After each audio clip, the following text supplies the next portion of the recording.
Now today I'm going to review the El Cheapo Aroma rice cooker, model ARC363NG. All things considered, it's a pretty decent rice cooker, except one critical design flaw. It does all the usual rice cooker things, like cook the rice, and the rice doesn't stick to the side of it. It's fairly cheaply made, which I can get over because it's only $20. Whenever you go to cook the rice, you hit this button.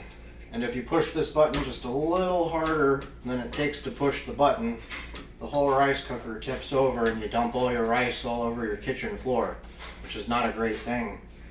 So if you Aroma rice cooker design people are watching, do your jobs and stop farming them out to the interns. You put the leg that takes the pressure on the front of the device, because if we had a leg here, there would be something to counteract that force and it wouldn't tip over.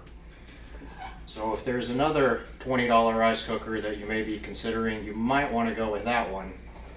For me, it's not a big enough deal that I'll return it, so I'll just be cognizant when I push the button not to hit it too hard. So hopefully that helps all you rice people out there.